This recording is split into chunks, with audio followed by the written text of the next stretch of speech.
الحمدللہ رب العالمین وصلی اللہ علی نبینا محمد وعلی آلہ وصحبہ اجمعین وبعد. عن عبداللہ بن عمرو بن العاص رضی اللہ عنہما قال قال النبی صلی اللہ علیہ وسلم المسلم من سلم المسلمون من لسانہ ویدہ.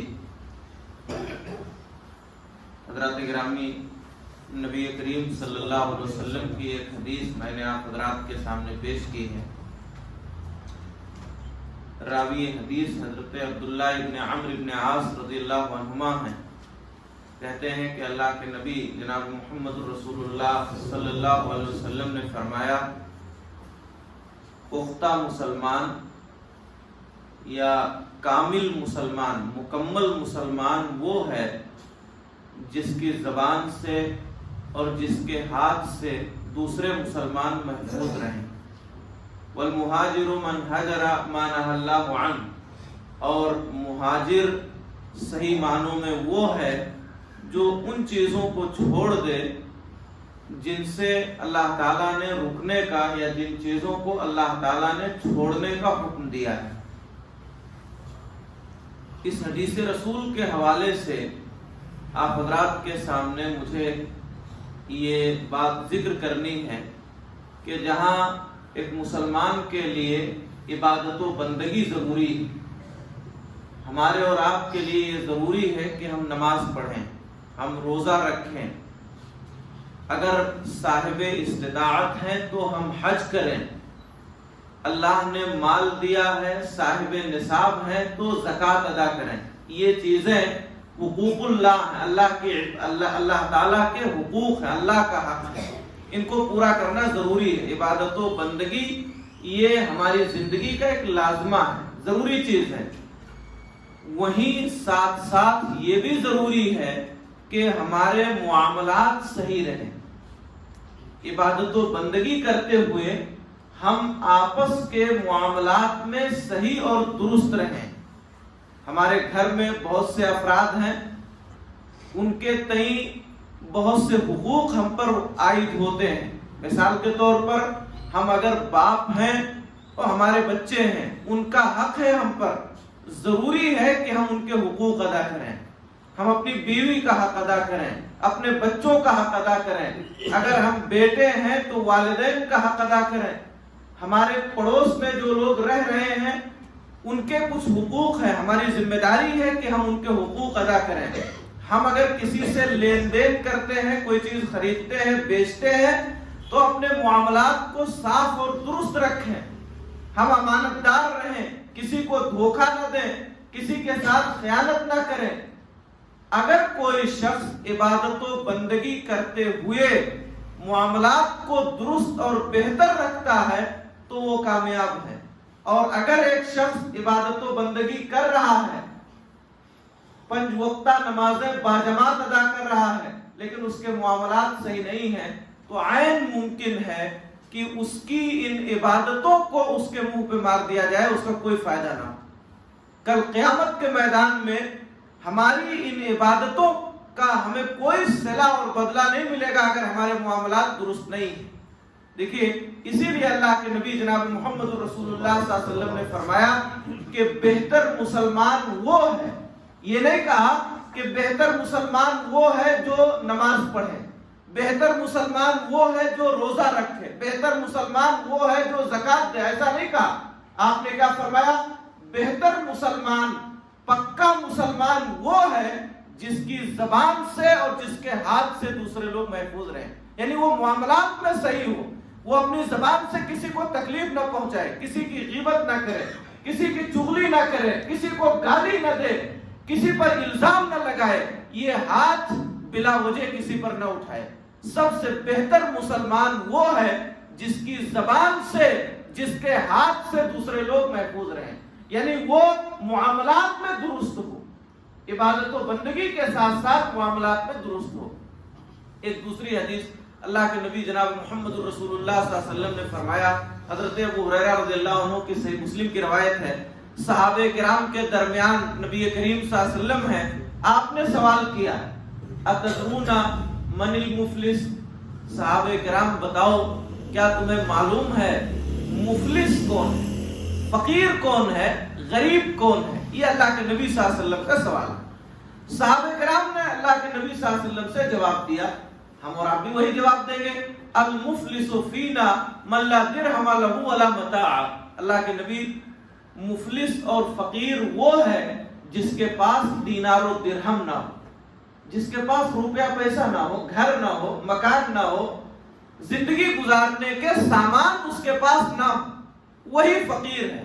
آپ نے فرمایا نہیں، میری امت کا فقیر دوسرا ہے۔ ان المفلس من امتی یاتی یوم القیامت بصلاۃ وصیام وزکاۃ۔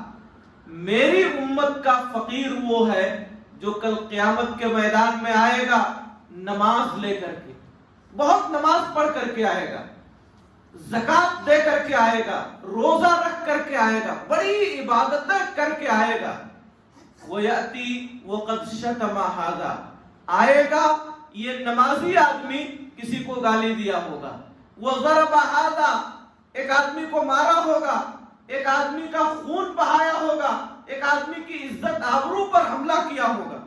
یہ نماز پڑھنے والا، روزہ رکھنے والا، بڑی عبادت و بندگی کرنے کے ساتھ اللہ رب العالمین کے سامنے پیش ہو رہا ہے تو کسی کو گالی دیا ہے، کسی کو مارا ہے، کسی کو برا بھلا کہا ہے، کسی کی عزت آبرو پر حملہ کیا ہے، نتیجہ کیا ہوگا؟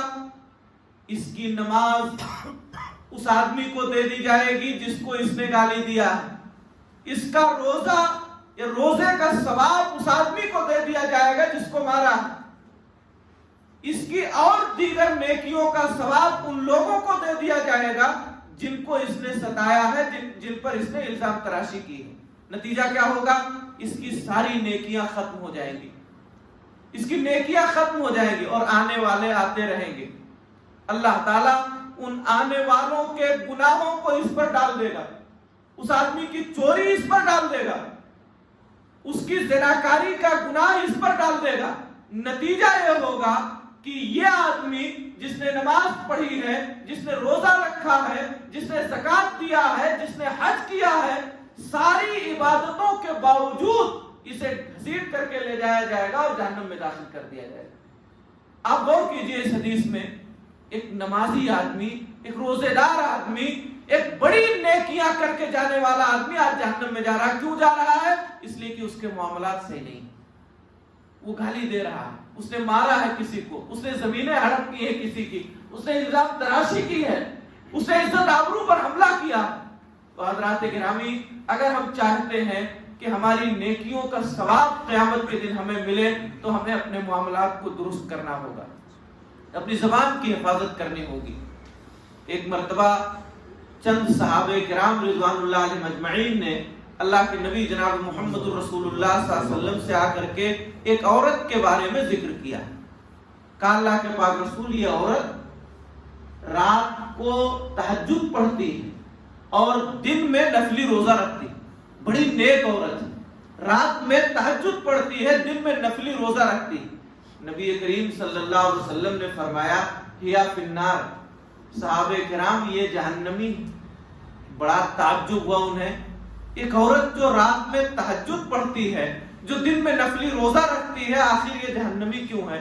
اللہ کے نبی صلی اللہ علیہ وسلم نے فرمایا سنو، اس لیے کہ یہ اپنی زبان سے اپنے پڑوسیوں کو تکلیف پہنچاتی۔